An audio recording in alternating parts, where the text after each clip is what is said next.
Hello, everyone. Welcome back to Reservations. We're your host. I'm Rain Whalen. And I'm Jeremy Blair. Before we get started, I just want to wish, of course, this episode comes out, but you know what? Happy Mother's Day to all the mothers out there. It is Mother's Day Today, while we're recording. It will not be on Tuesday. Right. But you know what? Happy belated Mother's Day to all our listeners out there who are moms, or grandmas. Or, honestly, our moms. Our moms. Hey, my mom doesn't even listen. Yes, she does. She comments. That's true. Our only commenter. Yeah. You know what? Whatever. I'm not gonna get mad at you guys right now. We'll save that for later. I feel like every time I mention that, you're ready to grab him by the throat. Yeah. I'm pretty fired up most of the time. FU, fired up? Fired up. That's a good movie. No, it's not. That's what we're talking about today. No, it's not. Thank God. But yeah, happy Mother's Day to everyone out there who are moms, grandmothers. We hope you had a special day. If you are having a belated Mother's Day, we hope you have a great day. And also, didn't I see you last night again? You did. Yeah. Did a murder mystery. Yeah, dude, that was tight. That was fun. It was fun. And then we almost had another murder mystery. The case of me not telling everyone that the cookies had peanut butter in them. We almost killed Jeremy last night. Yeah, I usually don't just eat, stuff I don't know what it is anyway. But Haley was just like holding it in front of my face. I was like, how? Just taking bites, small bites. Didn't eat the whole cookie, thank God. Yeah, that's why he didn't die. Yeah, I didn't even get a reaction. It is crazy. It's been 11 years since I've had a peanut anything. So, and I think since we jumped on it pretty quickly, got you a Benadryl and everything like that. Yeah. I think that's why you didn't die. Yeah, maybe. But also, of course, you've always told me, since we were in high school, that your peanut allergy isn't like, it's serious, but it's not like, it won't kill me, I don't think. Yeah. Well, but, it'll... But then why risk it? Right, exactly. Like, I don't want to, find out. You know what I mean? You know what? Let's test this. On camera. I've had lots of people, pitch that to me. Like, why don't you just test it again? I go, why don't you? I don't do that. Yeah, why don't you, suck a big old fat donkey balls? Because, I don't want to do that. So. I would rather not have to pay for hospital. It's the equivalent... Listen, we'll get to the movie in a second. Hang on. It's the equivalent of, I think it's so rude when people are like, I want to see you drunk. And it goes, why? Why? You know what I mean? That's mean. I think that it's mean because they're just like, you're boring, but I think you'll be fun drunk or whatever. And it's like, that's fucking rude. One. First of all. Yeah. Two, go to AA. All right? Because it's like... and by the way, they're right. I am kind of fun because I don't know.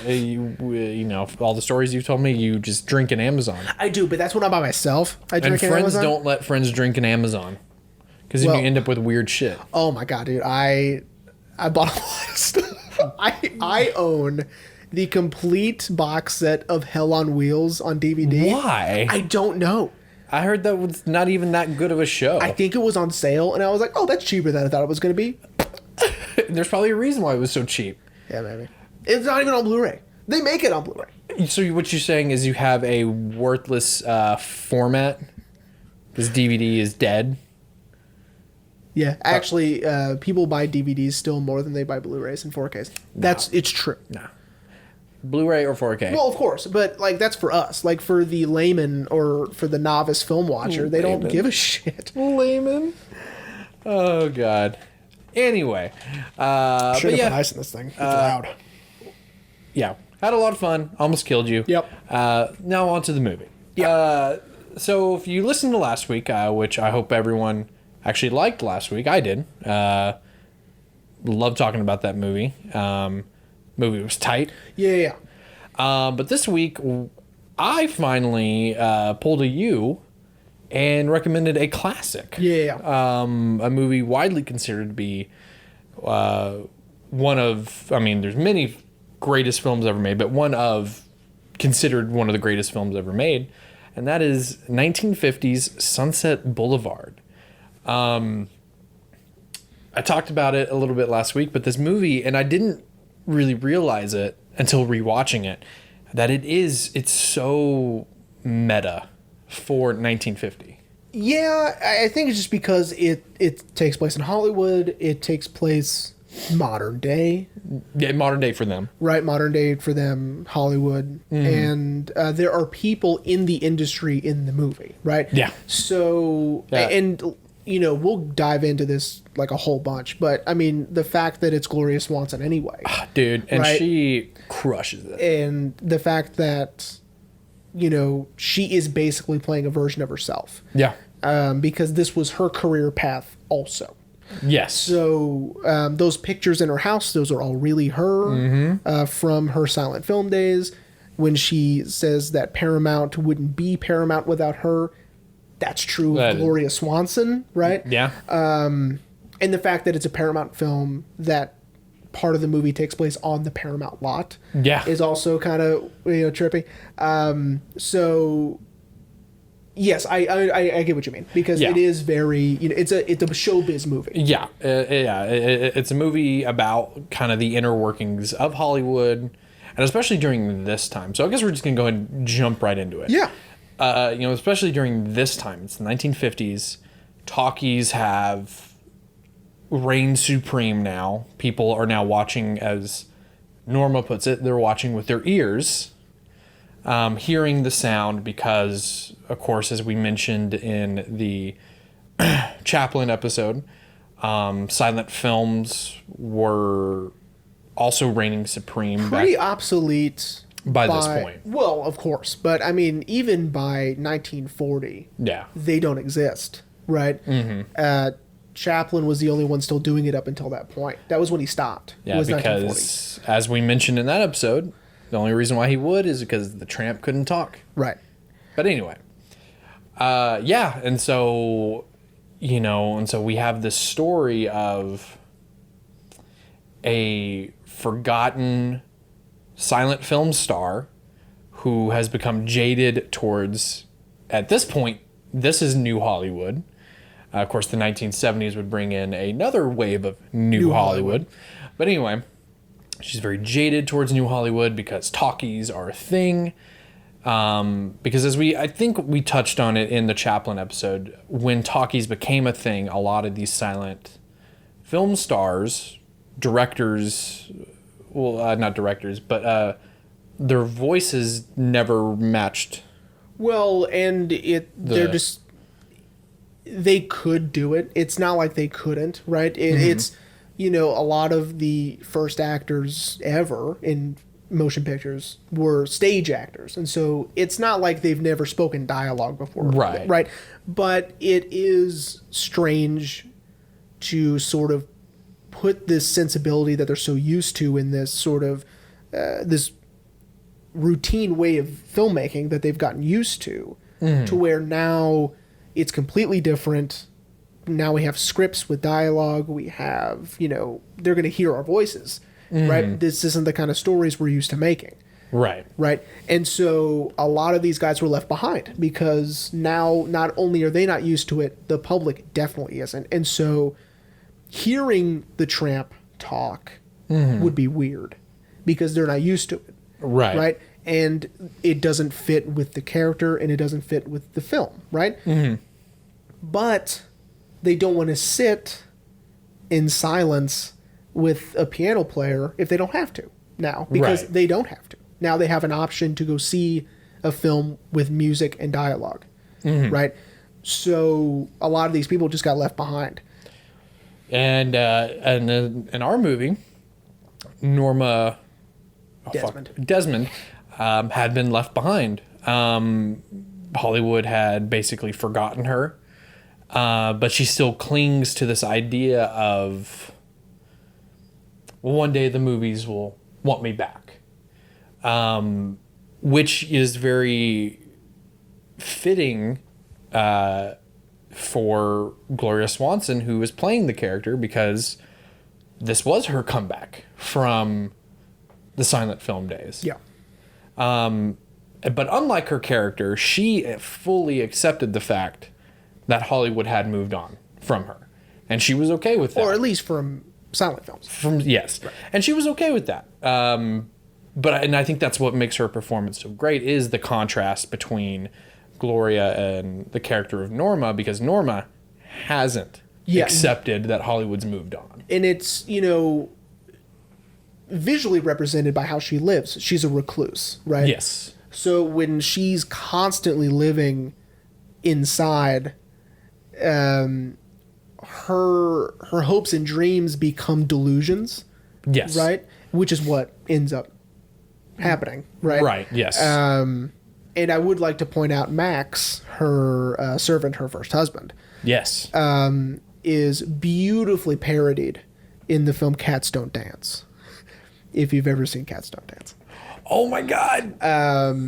Yes. Their Shirley Temple character in Cats Don't Dance has a servant named Max. Yes. And even wears the white gloves and he's big and stocky. Oh my God, dude. Yeah, so I haven't thought about Cats Don't Dance in so long. That's a shame because Cats Don't Dance is amazing. Future episode? Maybe. I mean, that we've already movie. done a whole episode on the Goofy movie. We might as well do another one from our childhood. Oh, Cats Don't Dance is so good. Anyway. So, but it is relevant because Max is parodying in that. But anyway, being a recluse, right? Yeah. So, not having a lot of contact with the outside world and really just living within your own. Isn't really. And if someone that is there is playing into this delusion by writing her fan letters, right? Mm-hmm. It's not helping. No. Right? So the delusions start off really small, right? Right. She hasn't succumbed to this fantasy world in the beginning of the movie where, she is relatively lucid. Yeah, She's got a couple of things where she's like, they're going to want me back. I still get fan mail every day. I am important still. I'm relevant still. And obviously none of that is true. Right. And it's the meeting of Joe that sets her on this trajectory where her mental state steadily declines with the delusions, and especially when she visits set for the first time in years and she's swarmed, and it's almost one thing after another that sets her mental state on this path. And because no one tells her the truth either. So no one is going to tell her that they just want her car. Right. Right. Yeah. That's why she keeps getting calls from Paramount and Cecil DeMille, who plays himself, doesn't have the heart to tell her that the script that her and Joe had been working on is terrible. And it's, I wouldn't say it's a story of someone going crazy because she already, kind of like The Shining, she already starts sort of crazy. Yeah. But opposite The Shining, she doesn't start off as a 10 like Jack Nicholson does. She starts out, I would say, as a 3. Yeah. And then it escalates from there. Yeah. To like a 12. Oh, poor Joe Gillis, man. Well, I mean, okay. Let me rephrase. Did he deserve to be shot? No. He deserved something, but he didn't deserve to get shot. Because he is taking advantage of this woman. Yes. After a while, right? Like at first, I think he's doing the right thing. He's like, please don't give me any special treatment. I appreciate you letting me stay here, blah, blah, blah, all that stuff. Yeah, but then when all the fancy clothes start coming in, he doesn't want it to stop. Yeah, I mean, those clothes are super fancy. So. Yeah, my boy would be looking hella tight. Yeah. Hella fresh on New Year's Eve. Yo, bro, he'd be looking fresh. I mean, it's like, not even a question. With that zoot suit. But I guess that kind of can lead us to the character of Joe. Yeah. Played by William Holden. Joe he's pretty much anyone who's ever wanted to write a script. Me being one of them. You think you got a good idea, and then someone's like, nah. Yeah, this sucks. This sucks. Go away. We don't want to make movies with you anymore. Right. And what I like about, our introduction to Joe is he's dead. Yes. Right. Joe is floating in the pool that he's always wanted, right? Yeah. And I love the shot of him in the pool, if the one that's looking up at him. I wonder how long William Holden had to be in the pool for that shot. Who knew? right? But it's very reminiscent of this shot in The Night of the Hunter. Oh, hey, I have that over there. Where this woman in a car is underwater, right? I won't say more than that because you need to see the movie. I will. But it's amazing. And it's very reminiscent of that, which I love. I love when, these films that I think people may consider pretty lo-fi or whatever, you know what I mean? Like not very creative, and they do stuff like this. And oh, yeah. Especially people that have never seen a classic film may not know just how creative they can be and were. Right? Oh, yeah, yeah. And a sidebar, speaking of, and that's another reason why I wanted to pick this one, because, this is during a kind of a turning point in Hollywood. Shout out to our noir episode, because this is a noir film. It is. This is almost a turning point in Hollywood because films are becoming darker in tone and... Now, this is 1950, so we are sort of... We're not out of the woods yet with film noir, but we're getting there. Right. Because film noir really started in the late 30s or whatever. Go back. I'll put a link up here. Go back and listen to our noir episode. Hope we got 2 hours. Yeah, that was when we had 2 hours to spare. Yeah. But anyway, but you're right. It has a lot of the film noir tropes. The city is very important. This movie could not take place in Iowa, right? It has to be in Hollywood, right? This film, murder. It's a murder mystery. Because we don't know who killed Joe, but we know he is dead, right? Yes. And of course the narration is very noir-ish, right? Noir-like. The cinematography is very dark and... Yeah, the film is... And we will touch later more on the technicalities of the film, but the film is beautifully shot. Yeah. And, and this movie especially has tropes that have been later mimicked, as in, we, hear, like, I'm only using this one because they blatantly call out Sunset Boulevard, Kick-Ass. Okay. He narrates the entire movie, but then when he's about to, well, the audience thinks he's about to die, he says, "Come on, man, have you never seen a movie? Have you never seen Sunset Boulevard?" Pretty much implying that even though he's probably about to die, he's still going to be narrating the movie, right? As what Joe does, right? He narrates from beyond the grave, right? Yeah, which I love, because the movie starts in not third person, but he's using pronouns. Dumb kid, got the pool he always wanted. And then it switches to first using his pronouns, like I, and you're like, wait, was that, wait. Yeah, he's the one who's dead. Our narrator is dead.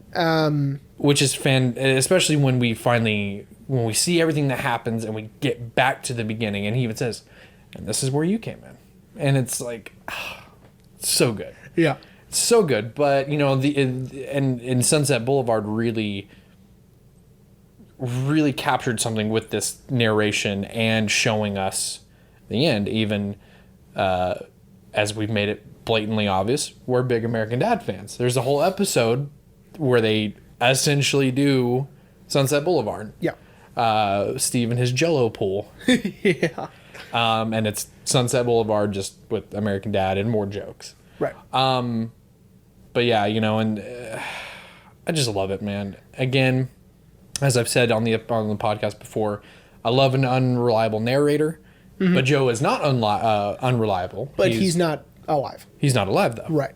I also really liked in the beginning, the title is part of the set. It is not. It's not text that is being overlaid on top of the film. Right. It is part of the film.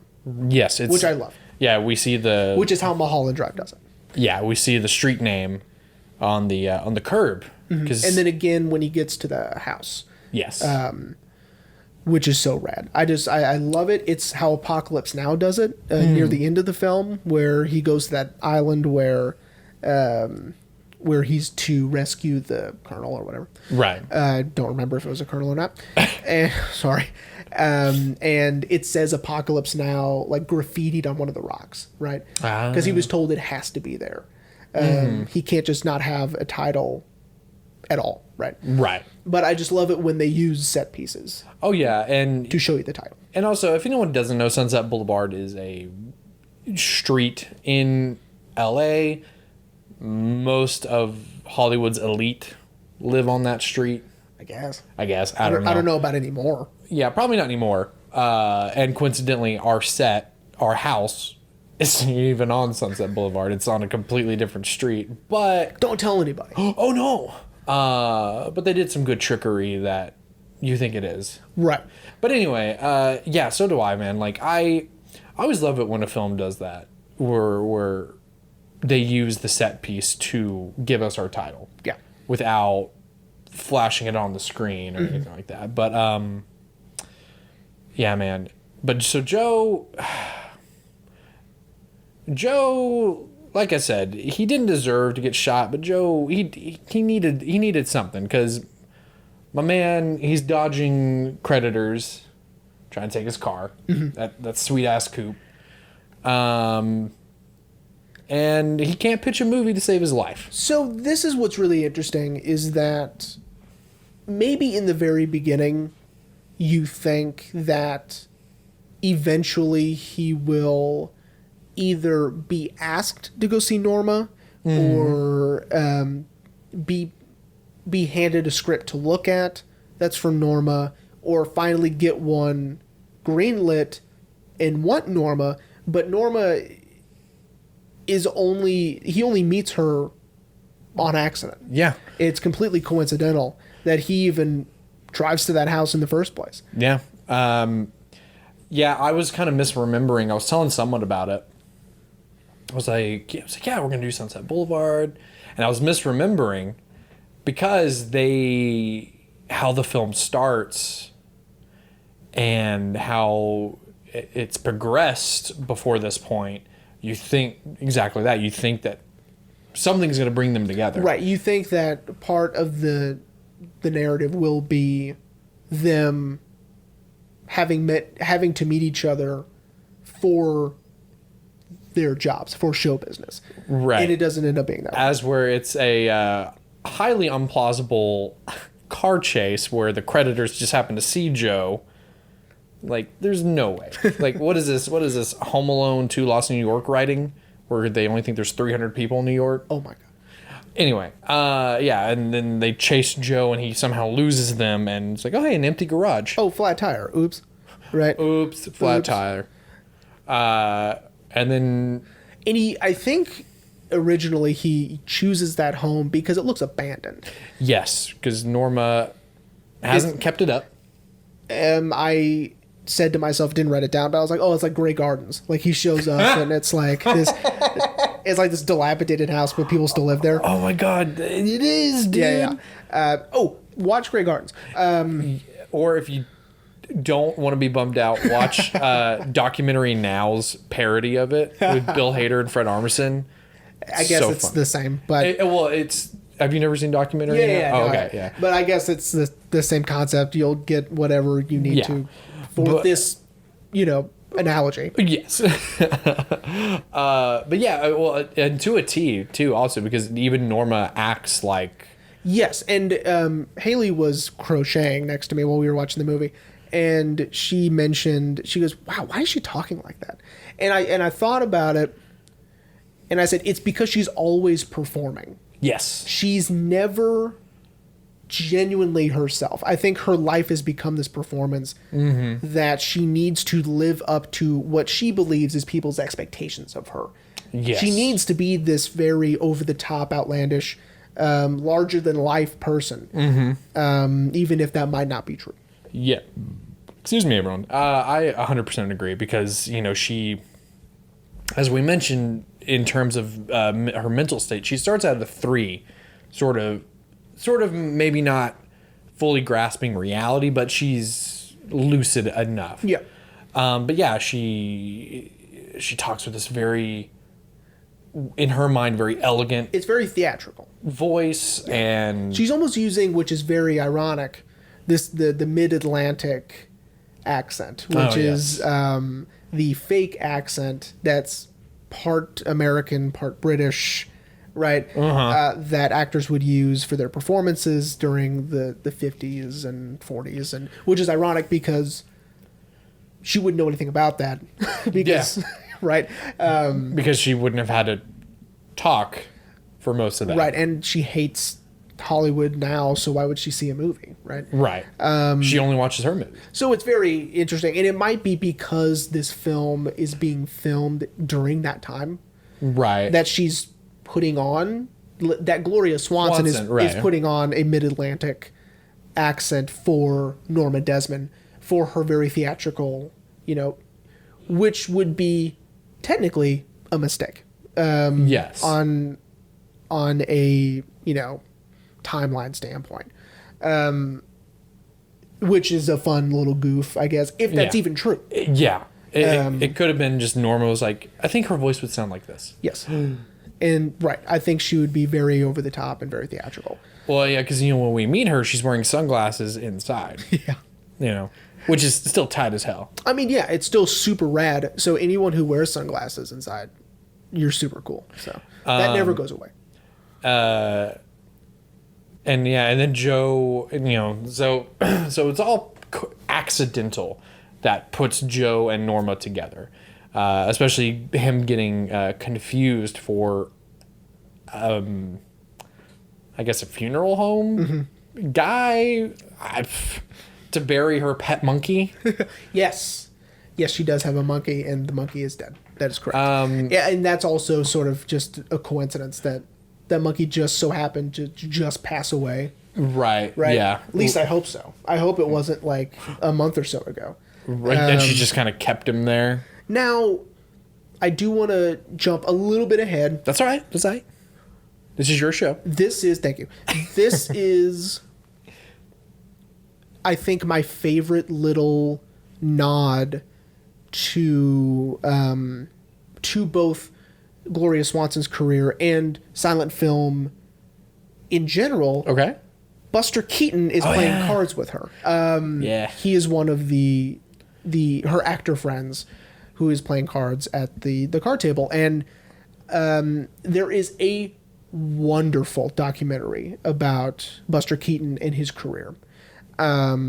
It's called, I don't know, but I don't remember what it's called. I'm so sorry, guys. When I edit this in post, I may put a poster or something. Yeah, it'd be great because I'll tell you, because it's like the Cohen, whatever, not Cohen Brothers, but like the Cohen distributors for Blu-rays put it out, and they do documentary. It doesn't matter, but it's wonderful, and so it talks about how talkies sort of changed his career path, right? Right. And not for the better. Ooh. Yeah. So his career, where Chaplin's got bigger, or didn't decline, right? Due to talkies, right? His were still successful, just as successful as his other ones.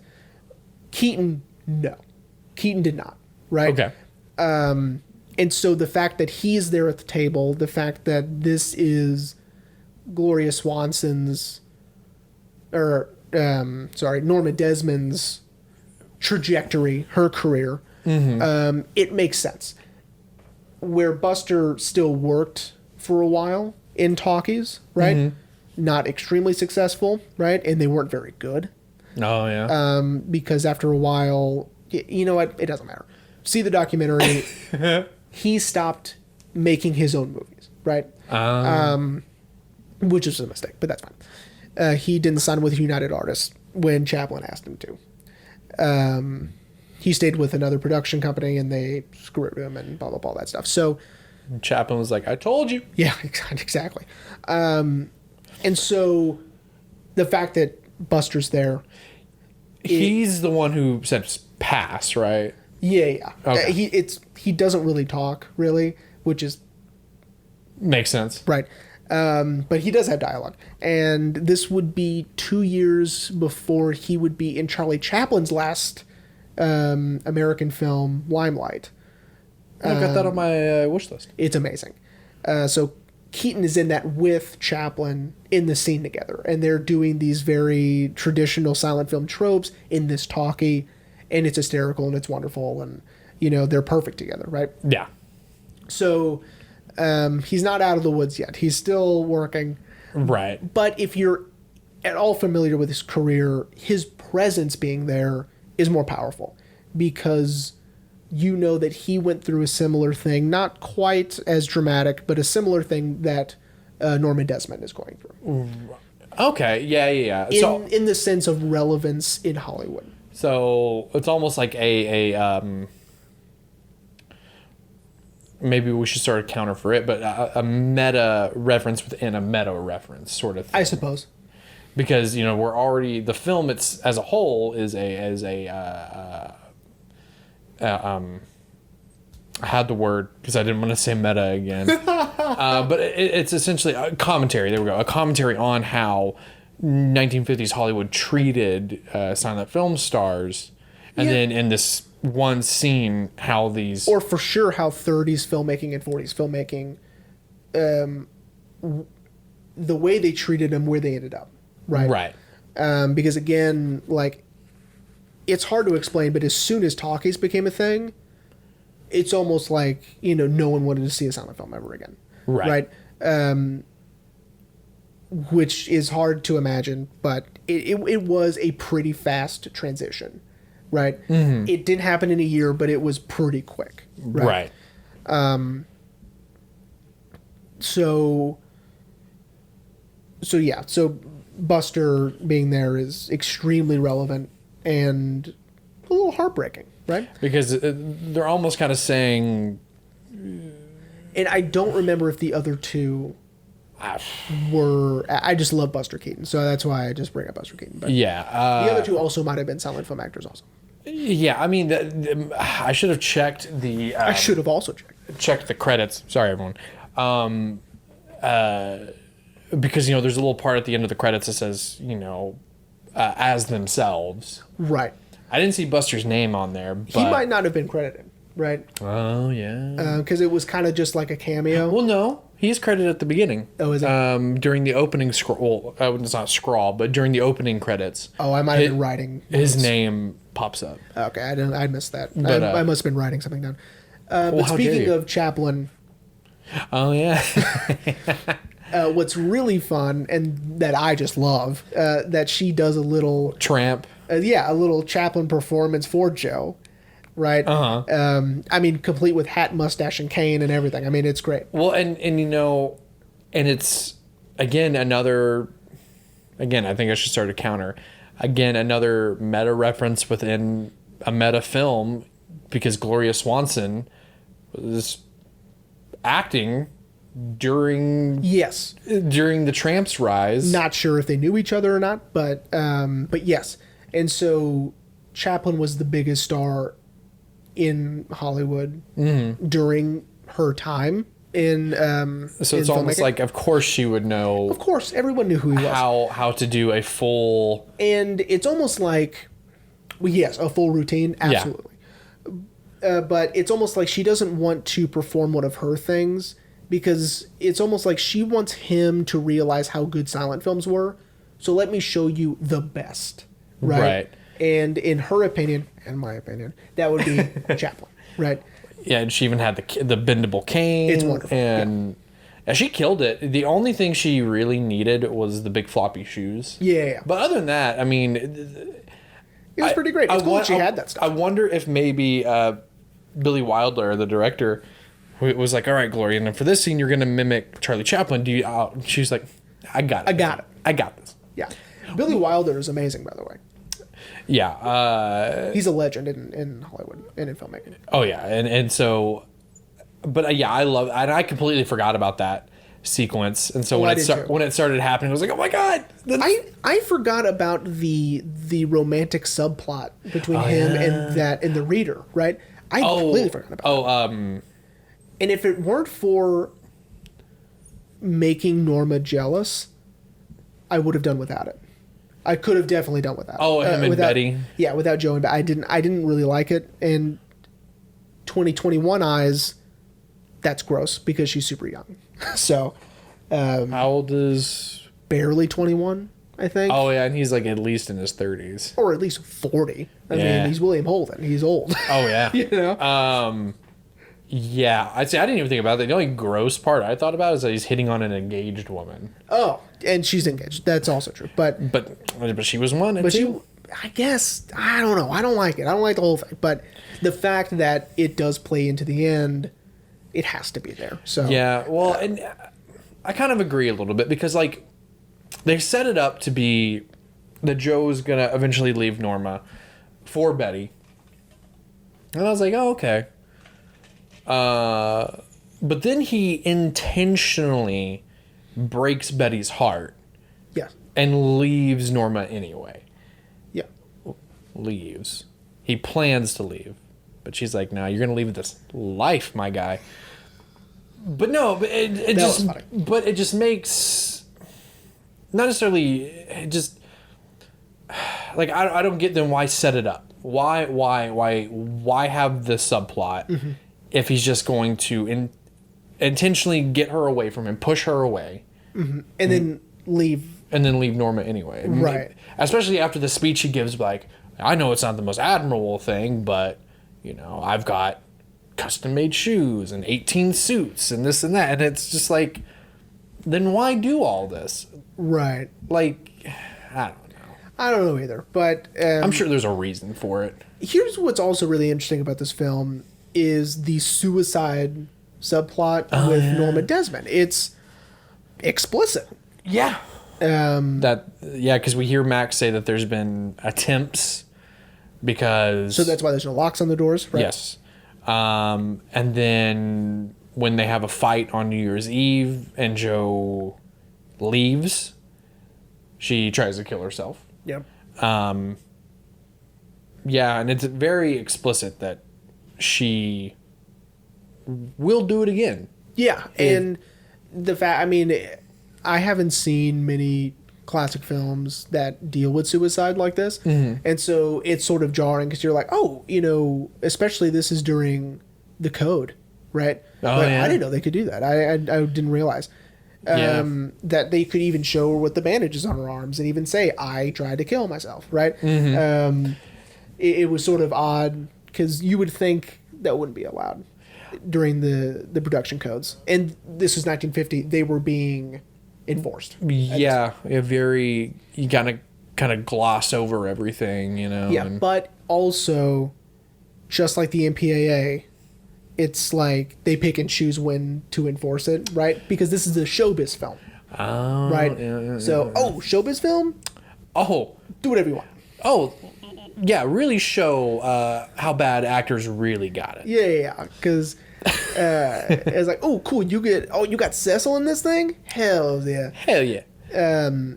So it's a bit, it might also be a bit iffy on that as well. I was just surprised that not only could they explicitly talk about it, but almost show, right? They didn't show her cutting her wrist, but the aftermath. Right, yes. Her wrists are bandaged, and she tells Joe that I'll do it again. Which brings me to a point I wanted to talk about of the emotional manipulation in the film also, a way for her to keep Joe around too, because by this point he's gotten used to being around her, how to handle her. But when Max tells him that she tried to commit suicide, he rushes back. And then again, the point of just making that she said she would do it again. For me, at least, rewatching this for the first time in a long time, he almost feels obligated. Yeah. To want to stay. Yeah. And make sure she doesn't do it again. Right. Which, because, you know, then in the next scene, he's swimming in the pool and everything's hunky-dory. Yeah. You're right. It is emotional manipulation on her part. Oh, yeah. To get him to stay. But he's also manipulating her for material possessions. Yeah. So it's like, you know what I mean? Like, neither of them are right or wrong. Oh, yeah, because he never tells her... He tells the audience through narration that her script is terrible. Right. He doesn't tell it to her. And chooses to actually write the full screenplay. And, you know, he doesn't...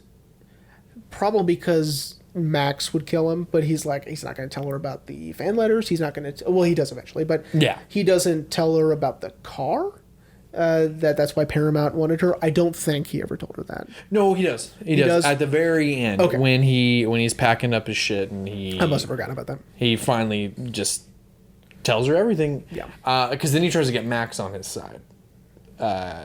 And Max is so deep in the delusions and the lies. Yes. That he's not gonna... He has been, I guess, in a certain way, institutionalized. He is on board with everything. Mm-hmm. Right, that Norma's doing, which is, you know, not healthy. Yes, right. No, absolutely not. Because, you know, as it's revealed, when Max and Joe have their conversation, you know, Joe's like, why don't you just tell her the truth? And Max is like, I'm the one who made her star in the first place.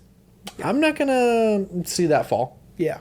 Which is a weird kind of...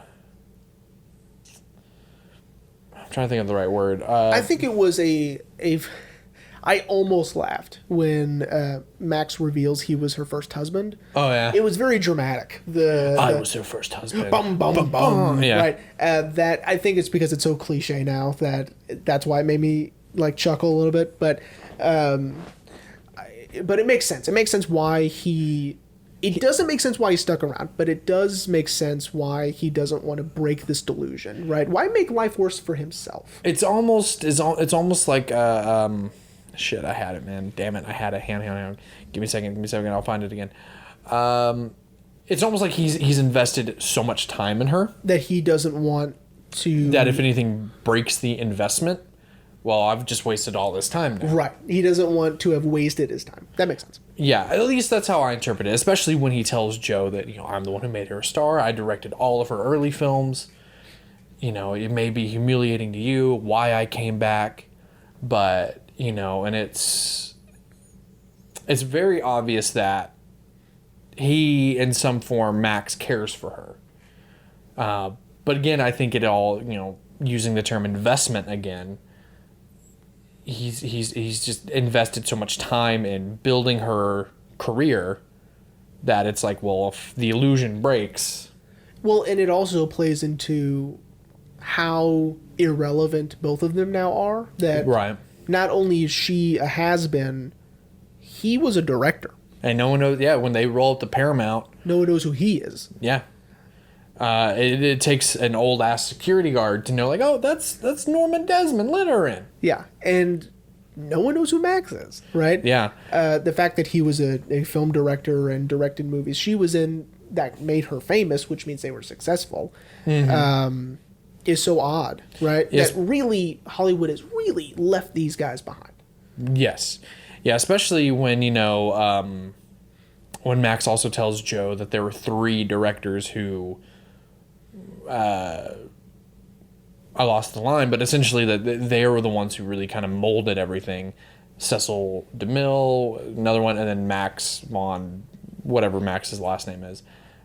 And you're like, oh, so you helped mold the way this is, but no one knows who you are anymore. Right, and I think it, you know, for me, because I've seen what happens when you just grit your teeth and go along. Mm-hmm.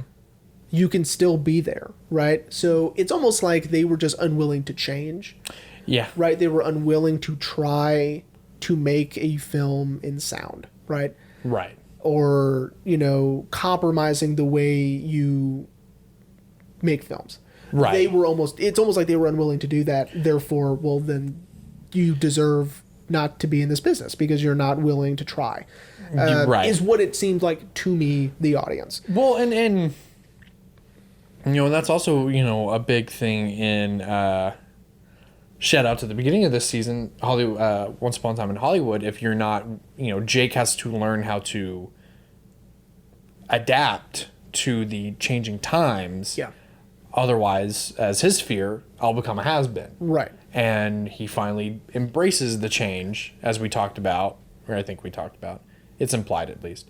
If not, we're talking about it now. We're talking about it now. A whole season later. That he does embrace the change and goes and makes spaghetti westerns, as where Norma and Max refuse. That makes sense, because I know also, because I remember the first time I ever saw this film with my mom, because my mom was like, yeah, we're watching it. You need, I want to say she essentially said, you need an education. Because we talked about that. I asked her, I was like, well, and she even mentioned how some silent film stars didn't want to do talkies. Yeah. And they didn't think they could. I think, again, it's that, my characters, my ideas don't lend itself for them to talk. And if they did, they're not going to sound right.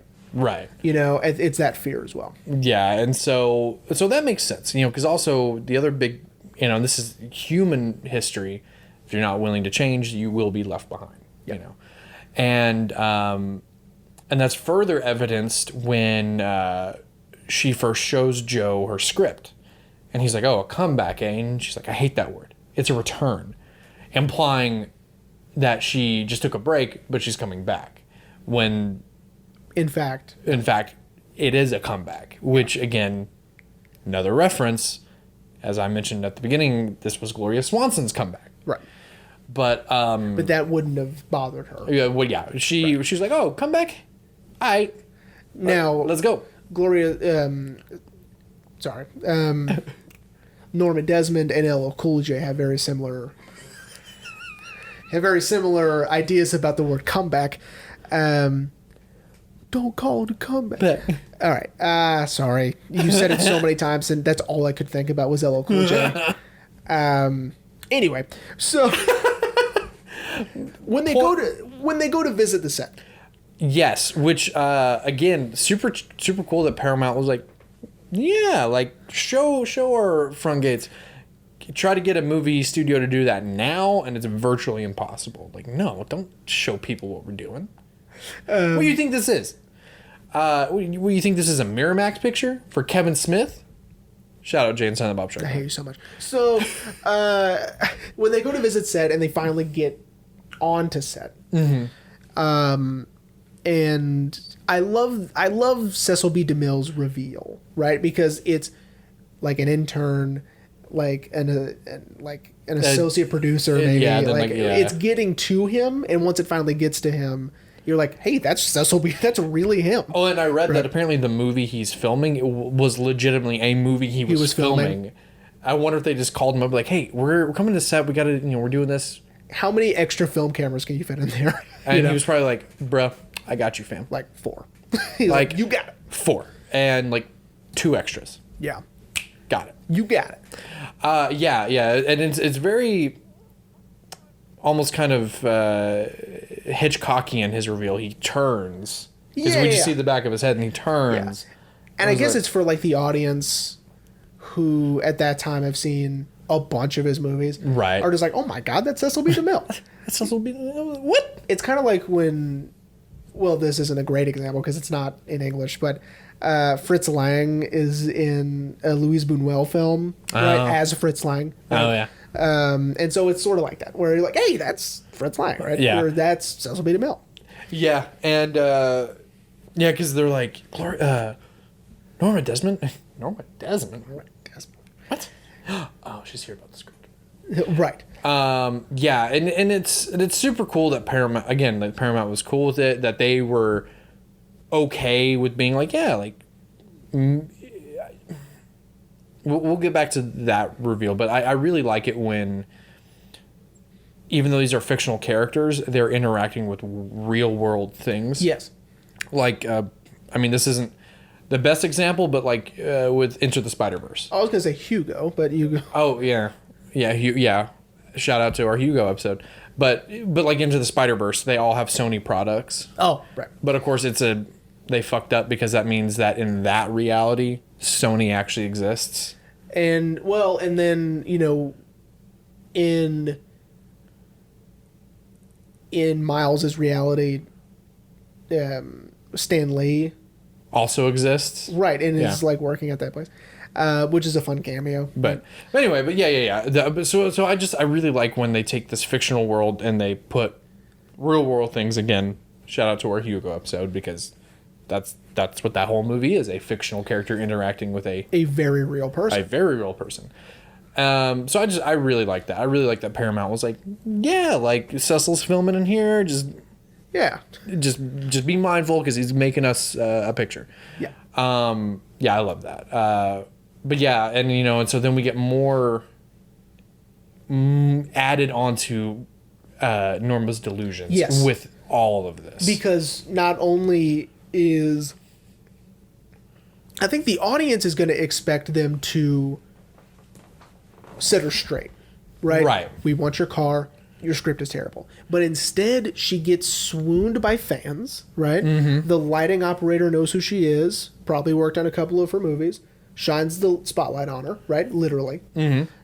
And, she is getting this positive feedback, and is feeding into this delusion that she is still relevant. That, oh my God, they do love me, they want me back. And it's, because in that, during all of this, Cecil is talking to I'm assuming a DA about, why have you been calling her? And he's like, well, we want her car for this picture we got. And he's like, you want her car? Yeah, we just need her car. It's perfect for what we're doing. And it is cool. It's like... Yeah, it's a dope car. Yeah, it's reminiscent of like the Addams Family car or something. Yeah. Like, it's neat. I could do without the leather interior, the leopard print interior. Really? Yeah. Nah. No, it's super fly. And I like it. Nah, dude. I'm trying to bring back this word, so I'm going to say, dude, that interior is totally nectar. So nectar, my God, it's totally nectar. So like I think it's super cool, and Haley said the exact same thing you just did, which is like, ugh, that's ugly. And I'm like, it's not. It's super cool. So it's nectar. But anyway, yeah. So you think once Cecil gets the reveal of why they've been calling her, you think like, okay, he's gonna sit her down and be like, okay, Norma, here's the deal. But also, you understand why he doesn't, because it works on paper. Mm-hmm. Go tell her script sucks and we just want your car. But in practice, it's like, I don't want to hurt her feelings. Right. Yeah, she's been put through enough. Right. Is essentially what he says. And that they know each other. Right. Right. So, yeah. And it's one of those things of like, why do I have to be the one to break the news to her? Yeah. That her script is terrible. They just want her car. And the fact that when she leaves, he's like, don't use her car. Stop calling her. Get another car. Yeah, it doesn't matter.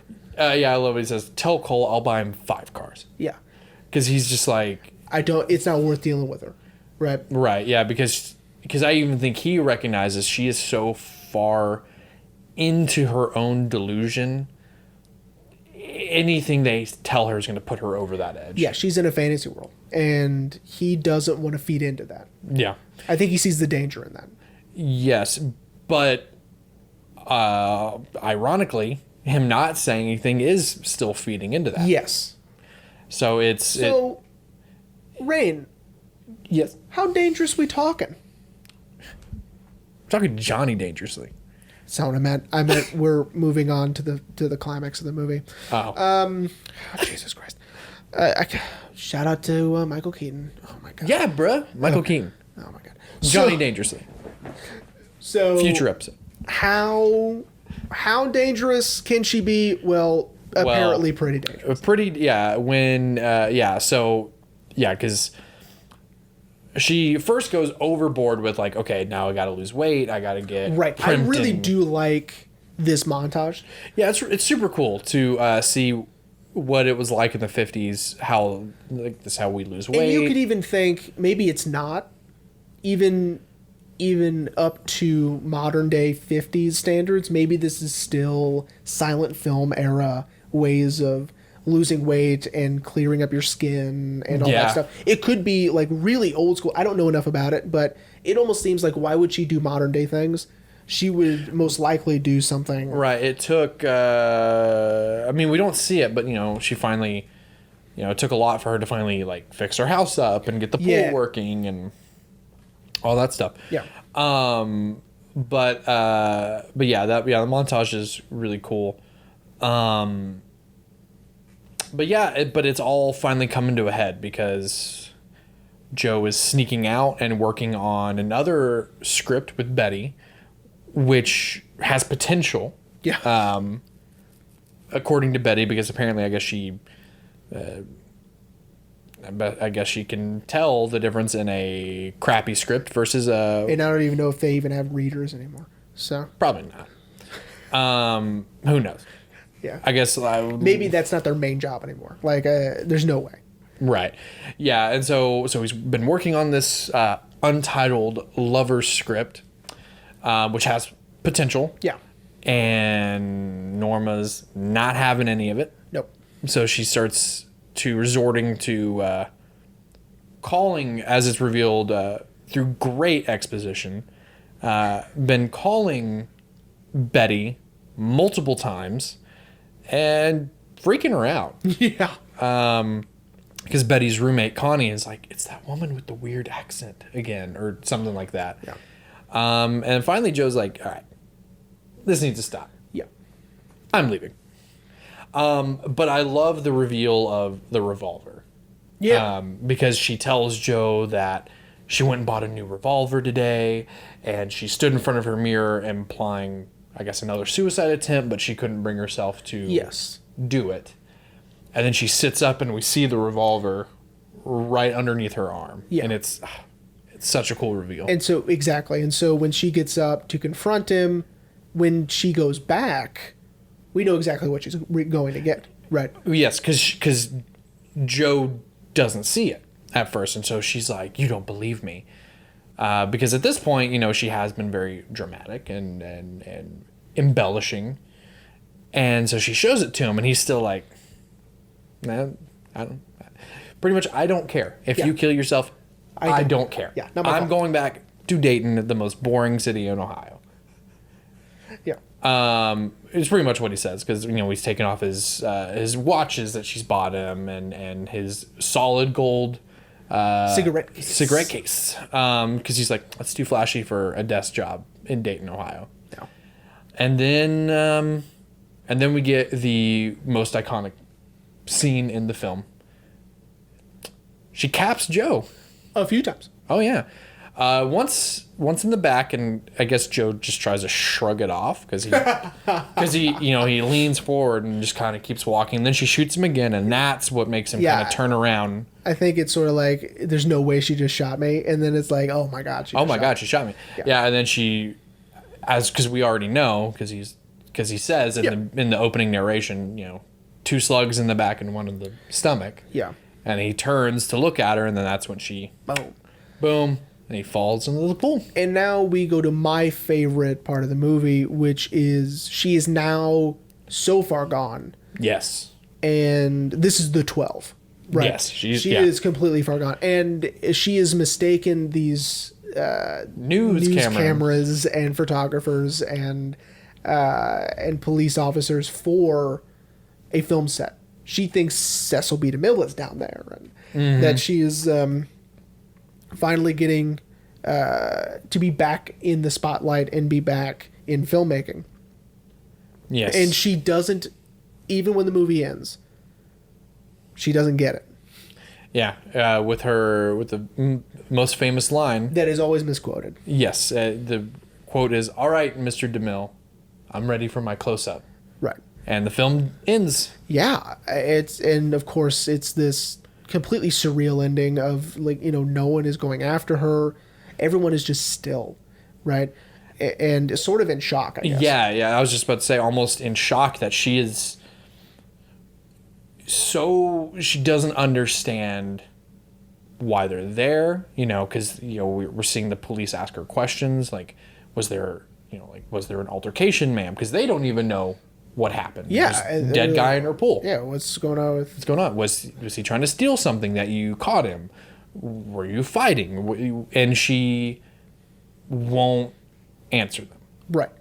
It's almost like she thinks that they are reporters or, they're like tabloid, magazine people or whatever. Like she doesn't, like her grip on reality is... It's gone. Gone. Oh, and I love when Max is like, there's cameras, and she's like, cameras? And the one officer's like, what's a way to get her downstairs? Because, I guess since they didn't have probable cause to actually put her in handcuffs, it's at least a way to get her downstairs so that maybe they can get her into a car. Right. And finally unravel what happened. Which will be impossible because she doesn't know what's going on. Yeah, and for sure Max isn't going to say anything. No. No, he'd ride or die for sure. Like 50 Cent? Yeah. That's right. Ride or die. Ride or die. Yeah, and, the only person who could have maybe given some light to this is Betty, and she for sure... Well, we don't know. At least for me, how I interpret it, after what Joe says to her, she's like, nah. Me and that Joe guy, yeah, we're done. And what Billy Wilder does with the dissolve at the end, I love, because it's almost a visual representation of her just going insane, right? For lack of a better term. And so the dissolve into the end, I love. Oh yeah, and Billy Wilder's a genius. But. Yeah, man, the film it's so good. It's so well shot and framed. I love, and maybe this is because of how many classic movies we've done on the podcast already, but I love all the over the shoulder shots. I love all the push-ins because they're so fluid, because when people often think classic, and they think black and white, they think of very, wooden acting and not very technical shots. Yeah, static shots. Just, the camera doesn't move. But this film is so great, especially with the shooting. Another great film about the change from silent to talkies is Singing in the Rain. So that's another good one. So check out Singing in the Rain also. Yeah, hopefully we didn't ruin it for you guys when we did A Clockwork Orange. Yeah. Obviously, that's the whole thing. So we ruined it. But Gene Kelly, Deborah Reynolds, go see Singing in the Rain. Yes. It's amazing. It's been a long time since I've seen that movie, too. It is dope. But yeah, man, it's... I think if anyone still has any reservations, that's the name of the podcast. That's the name of the show we're doing. But if anyone has any reservations of seeing a black and white film, I think this is a good gateway. Hopefully not our audience, but... yeah, anyone out there. Like, if anyone has any reservations about... Like, you have friends or whatever that are like, I don't like old movies or I don't have any interest in it. Show them this one. I think this is a good gateway. Yeah. To seeing black and white films, because now I have at least 1, 2, 3, 4, 5. I think 6, for me 7, it would 8, be 9, 10, at least 10 black and white. 11 Sunrise. Sunrise. 11 black and white films on my bookshelf, and everyone just saw me count that in real time. That's super fun for podcasting. But I think for me, I think the Twilight Zone was what got me. Oh, dude! Dude! Because they're digestible, they're short, and they are so creative. Absolutely. That it sort of desensitizes you to black and white. Because for me, it's insane to even think that anyone would care. But it's been so long since I've even thought about. Well, but then again, we're in this really... If it is or isn't. With 2021 eyes, we're in this really weird time where people are finally experimenting with film and going back and watching classics and watching foreign films. So who knows, You're right, because I think, especially now, Bong Joon-ho really sort of... I mean, with Parasite, Dude, shout out to our Parasite episode. just obliterated the idea Of what a foreign film can be, and for American audiences. dude, So Parasite. yeah, and I mean, it's not. I would even say it's not even the greatest foreign film I've ever seen, but It is. It's phenomenal. But it is a groundbreaking film to introduce people to different styles of film, and I think that, I don't think there's been really. I think black and white is sort of a different viewpoint because there's not work involved, right? Like you would think that foreign films are work because you have to read, right? Right. But with black and white, I think it's just holding someone's attention. Yeah. Is what the fear is, maybe. Yeah, because, perfect example with Joe's solid gold cigarette case. We, as the audience, we have to imagine... They have to say it's gold, yeah, because it looks silver or gray. Yeah. But I think that's what the appeal of black and white is, It is... You have to imagine what these colors actually look like. Right.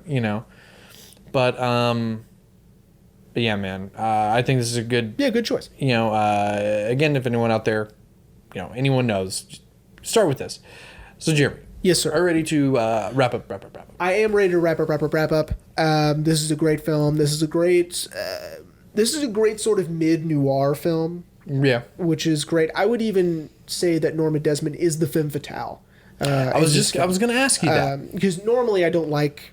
That's not one of my favorite tropes for film noir, which is why I love M, because it doesn't have one. Yeah. Right? But I would consider her a femme fatale in this one. Oh, for sure. Not a traditional one, which makes it sort of an interesting take on this subgenre of crime films. But it, like we stated in our film noir episode, it's not a real genre. So yeah, it's a sort of made up one. Oh yeah, I got one. Oops, I forgot. Okay, cool. And then neat. We can tell everyone about next week. Sure. And do you think we should tell them about the series, or should we wait till next week as well? We might wait till next week for that. All right. Give them a little surprise next week. Anyway, okay. My one. Oops, I forgot. To further, I wanted to talk about a little bit just how Norma is very. I wouldn't say prissy, but she's very particular to the fact that she smokes her cigarette with a ring that she puts on her finger. I completely forgot about that. To smoke her cigarettes because... And it's very peculiar because people mention it. And Joe mentions it... More than once. Yeah. And it's... and I get it. So she can't...